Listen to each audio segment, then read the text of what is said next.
지은호, 내가 내 딸이라면 나는 무엇부터 용서받아야 할까?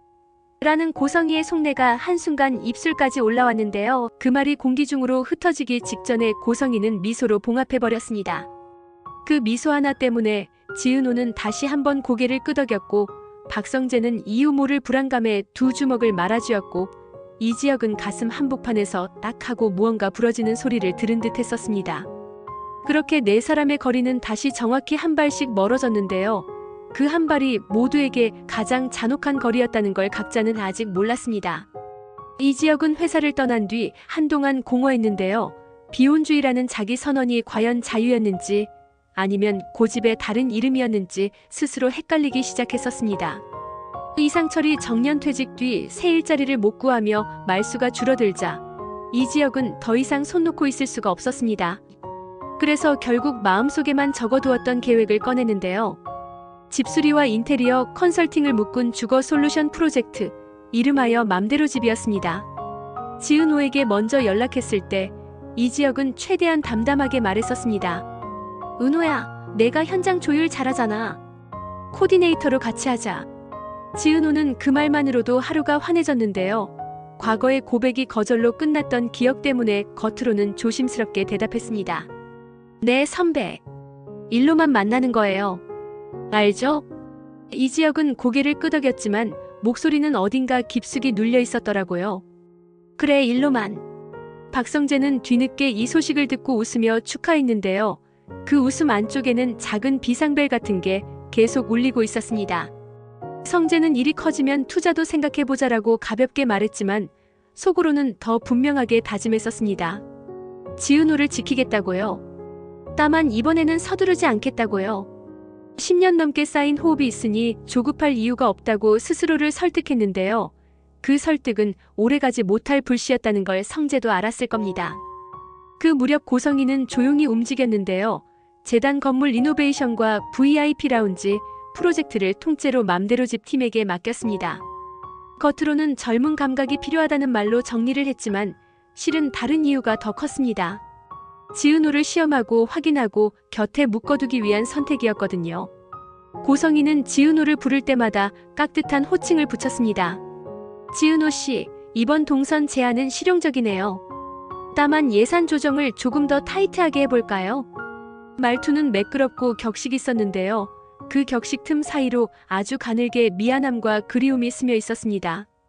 지은호는 그 미묘함을 눈치채지 못했고 대신 업무를 인정받는 기쁨에 더 집중했습니다.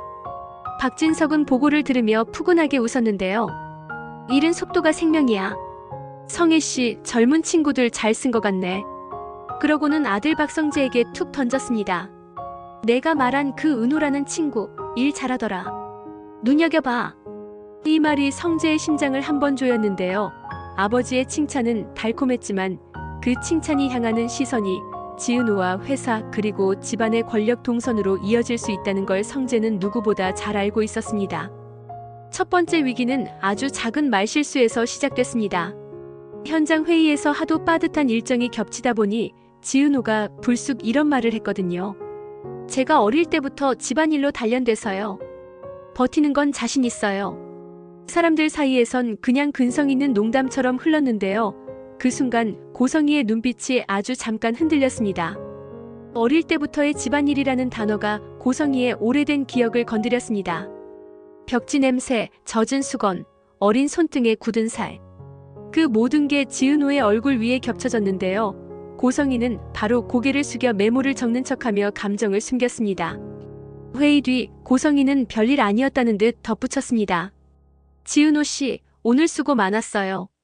무리하지 말고 주말엔 푹 쉬어요. 지은호는 뜻밖의 배려에 조금 놀랐습니다. 대표님, 나를 생각보다 좋게 보시나? 작은 희망이 가슴에 켜졌는데요. 그 희망이 또 다른 덫이 될 줄은 몰랐습니다. 그날 밤 박성재는 이지혁을 불러 맥주를 마셨습니다. 지혁아, 솔직히 말해보자. 너 은호랑 일하면서 괜찮아? 이지혁은 어깨를 으쓱했는데요. 시선을 피하지는 않았습니다. 괜찮아 라고 하면 거짓말 같지. 그래도 버텨보려고. 성재는 고개를 끄덕였지만 마음속에서는 오래된 소망이 고개를 들었습니다. 이번만큼은 내가 먼저 가도 되지 않을까?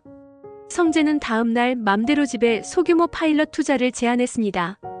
조건은 깔끔했는데요. 경영 간섭은 최소, 성과 공유는 합리. 이지혁은 고민 끝에 수락했고 지은호는 솔직한 감상까지 내비쳤습니다. 성재 본부장님 진짜 감사합니다. 저희한테 큰 힘이 돼요. 그냥 선배라고 불러도 돼요, 예전처럼.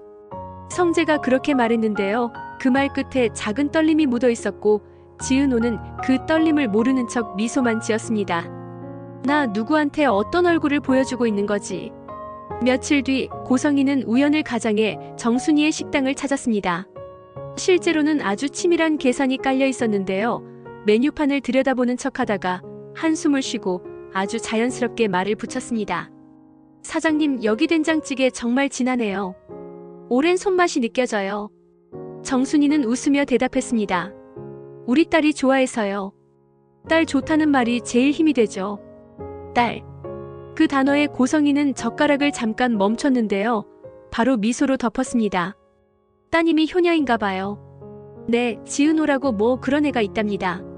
그날 밤 고성이는 집무실에서 혼자 손등을 꼭 쥐었습니다. 지은호라는 이름이 머릿속에서 맴돌았고 박영나의 조용한 미소와 나란히 놓였습니다. 내가 두 딸을 지키고 있는 걸까? 아니면 두 딸을 서로의 그늘로 밀어넣고 있는 걸까? 그 질문이 아주 오래 머물렀습니다. VIP 라운지의 핵심 의자 셀렉션을 두고 큰 갈림길이 생겼습니다.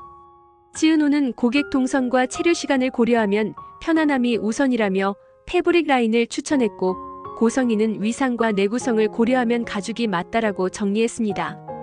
둘의 의견이 정면으로 부딪히는 순간 회의실 공기가 살짝 얼어붙었는데요. 그때 이지혁이 조심스럽게 제안했습니다.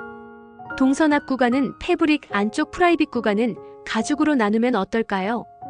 체류 목적이 다른 손님을 분리할 수 있어요. 고성이는 잠깐 정적을 지키다가 고개를 끄덕였습니다. 좋아요. 책임은 당신들이 져야 해요. 말은 차가웠지만 눈빛은 기묘하게 따뜻했습니다. 지은호는 그 눈빛을 보며 묘한 확신을 얻었는데요. 대표님이 나를 밀어주고 싶은가 보다. 회의가 끝난 뒤 박성재가 이지혁에게 말했습니다. 역시 너다. 은호랑 호흡이 좋더라. 이지혁은 그 말을 듣고도 웃지 못했습니다. 마음속에서 다른 문장이 밀려 올라오고 있었거든요. 은호랑 일로만 호흡 맞출 수 있을까? 그날 저녁 성재는 마침내 선을 넘으려 했습니다. 은호 후배 좋아해요, 오래전부터. 말이 나간 뒤에야 심장이 덜컥 내려앉았는데요. 지은호는 눈을 크게 뜨고 고개를 천천히 저었습니다. 선배 고마워요. 근데 나 아직은 아닌 것 같아요. 제 스스로가 뭘 원하는지 더 생각해야 할 것 같아요. 거절은 아니었지만 수락도 아니었습니다. 보류였는데요. 그 보류가 성재를 더 뜨겁게 만들었습니다. 기다릴게요. 대신 은호 후배가 힘들 때 내 쪽으로 한 발만 와줘요. 그 말이 예상보다 깊게 박혀 지은호는 밤새 잠을 설치고 말았거든요. 이 이야기를 우연히 들은 사람이 또 있었습니다. 지강호였습니다. 누나의 핸드폰에서 스쳐 지나간 메신저 알림을 보고 홧김에 집을 박차고 나와 친구들에게 푸념했는데요. 우리 누나 결국 잘난 사람들 사이로 가는 거지 뭐. 자격지심은 이렇게 한 번 더 고개를 들었고 지강호의 충동은 이후 예상 못한 방향으로 흘러가기 시작했습니다. VIP 라운지 공정이 한창일 때 사소한 하도급 대금 문제가 터졌습니다. 무언가를 과하게 부풀린 업체가 끼어 있었고 계약서엔 애매한 조항이 숨어 있었거든요. 서류를 살피던 지은호가 가장 먼저 의심을 품었습니다. 이거 처음 계약서랑 문구가 다르네요. 중간에 누가 문구를 바꿨나요? 이지혁은 얼굴이 굳어졌고 박성재는 이미 법무팀에 확인 전화를 넣고 있었는데요. 그때 고성이가 단칼에 정리했습니다. 문제되는 조항은 전부 원복하세요. 대신 일정 차질은 절대 용납 못합니다. 책임 소재는 나중에 따지죠. 고성이의 신속한 결정 덕분에 공정은 살아났습니다. 그런데 그날 저녁 박진석에게서 전화가 왔습니다. 성희 씨, 서류 장난친 사람 확인했어. 밖이 아니라 아니야. 그 한 단어에 고성이의 눈빛이 바뀌었습니다. 회사 안쪽 누군가의 이익 노름이란 뜻이었는데요. 박진석의 목소리는 낮고 무거웠습니다. 이번 건은 조용히 처리해. 성재한테도 흘리지 말고. 자칫하면 괜히 번질 수 있어. 고성이는 전화를 끊고 한참을 서 있었습니다. 딸과 아들을 위해 고른 길이 결국 또 다른 전쟁의 문이었구나. 그녀는 그 순간 더 이상 격식만으로 버틸 수 없다는 걸 깨달았는데요. 그렇다고 지금 당장 진실을 내어놓을 수도 없었습니다. 며칠 뒤 지은호와 이지혁이 늦게까지 현장 체크를 하다가 전산 오류로 건물이 임시 폐쇄되는 일이 생겼습니다. 두 사람은 라운지 안에서 1시간 남짓 함께 머물렀는데요. 그 시간 동안 별 대단한 이야기는 오가지 않았습니다. 그저 서로의 피곤을 위로했고 각자의 두려움을 아주 조금씩 꺼내 보였을 뿐이었습니다. 지은호가 말했습니다. 선배, 나는 내가 누군지 가끔 모르겠어요. 일하는 내가 진짜인지, 가족을 붙들고 있는 내가 진짜인지. 이지혁이 조용히 대답했습니다. 둘 다 내가 맞아. 그래서 내가 더 좋고, 그래서 내가 더 겁나. 문은 얼마 뒤 열렸고, 둘은 아무 일 없었다는 듯 나왔습니다. 그런데 그 모습을 멀리서 본 사람이 있었습니다. 박성재였어요. 성재는 표정을 관리했지만 손등에 핏줄이 툭 솟았습니다. 마음속 누구도 듣지 못할 곳에서 오래된 금이 한 번 더 깊어졌습니다. 그날 밤 성재는 메시지를 보냈습니다. 오늘 많이 힘들었지요? 혹시 필요하면 언제든 내 쪽으로 오라고 했던 거 기억하죠? 지은호는 답장을 쓰다 지웠습니다. 대신 이지혁에게 보냈습니다. 선배, 내일 아침 동선 표 다시 검토해요. 우리가 잘할 수 있겠죠?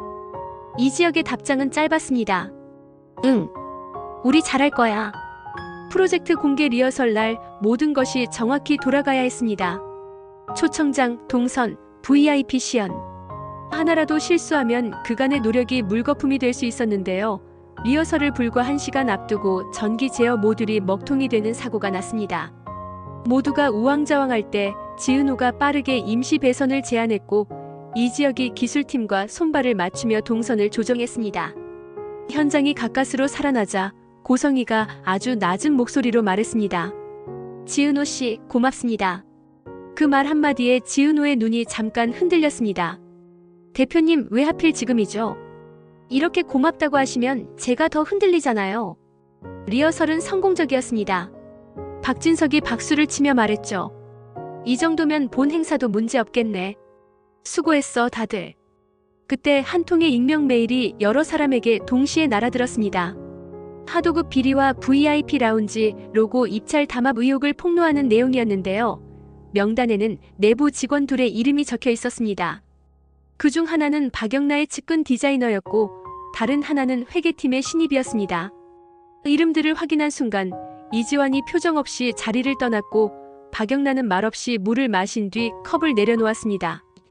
고성이의 시선과 영나의 시선이 잠깐 겹쳤는데요. 둘은 아무 말도 하지 않았습니다. 엄마와 딸이지만 지금은 권력과 책임의 자리에서 서로를 바라봐야 했습니다. 폭로의 파장은 생각보다 컸습니다. 외부 언론까지 번지기 전에 박진석이 직접 나서 내부 감사를 약속했고 고성이는 리더십으로 상황을 수습했습니다. 그런데 이 과정에서 지강호가 괜한 용기로 엉뚱한 폭로 글을 커뮤니티에 올릴 뻔했다가 정순이에게 들켜 호되게 혼났습니다. 정순이가 말했죠. 강호야, 내가 힘들다고 세상이 바뀌는 거 아니야. 누나에게 상처 주는 일은 하지 마. 지강호는 고개를 숙였지만 마음속에는 여전히 불씨가 남아 있었습니다. 나는 언제까지 이 집에서 비교만 당해야 하지. 같은 밤 이수빈은 SNS 생방송을 하다 말고 갑자기 진지한 표정을 지었습니다. 여러분, 손해 안 보는 삶이요? 결국엔 사람을 잘 고르는 거예요. 근데 요즘 내가 사람을 잘 고르고 있는지 모르겠더라고요. 그 말은 팬들에게는 의미심장한 농담처럼 지나갔지만 집안 식탁에서는 오래 울렸습니다. 모든 사람이 각자의 방에서 다른 고민을 붙들고 있던 새벽 고성이는 혼자 서랍을 열어 오래된 사진을 꺼냈습니다. 어린아이가 웃고 있었고 그 옆에서 미처 다 감추지 못한 슬픔으로 미소를 짓는 젊은 여자가 있었습니다. 고성이는 사진을 한참 바라보다가 조용히 휴대폰을 들어 익명 발신을 설정했습니다. 그리고 아주 짧은 문장을 보냈습니다. 수신이는 정순이었습니다. 그 아이 잘 자랐네요. 다음 날 아침 정순이는 낯선 문자를 붙들고 오래 앉아 있었습니다. 주방으로 들어온 지은호가 묻자 정순이는 얼버무렸습니다. 아무것도 아니야. 그냥 스팸이야. 말은 그렇게 했는데요. 눈빛은 그게 스팸이 아니라는 걸 이미 알고 있었습니다. 그 시각 이지혁은 성재에게 단출한 메시지를 보냈습니다. 오늘 끝나고 시간 되면 잠깐 보자. 성재는 짧게 답했습니다. 그래. 나도 할 말 있어. 둘은 서로가 무슨 말을 꺼낼지 짐작했지만 끝까지 확신하지는 않았습니다. 우정과 사랑, 책임과 두려움이 같은 문장 안에서 서로 자리를 바꾸는 순간을 둘 다 직감하고 있었거든요. 마지막으로 지은호는 다이어리를 펴고 한 줄을 적었습니다. 나는 누구의 선택으로 완성되는 사람이 되지 않겠다. 그 문장을 쓰고 나니 이상하게 손이 덜 떨렸습니다. 그런데 다이어리를 덮는 순간 휴대폰에 메시지 하나가 새로 떠 있었습니다. 발신자는 미확인 번호였고 내용은 단 한 줄이었습니다. 내가 힘들면 이번엔 내가 먼저 갈게. 지은호는 그 문장을 소리내어 읽고 한동안 가만히 앉아 있었습니다. 그 목소리는 이지혁의 것도 박성재의 것도 누군가 오래전에 떠난 사람의 것도 같았는데요. 누구인지는 다음 장면으로 넘겨졌습니다.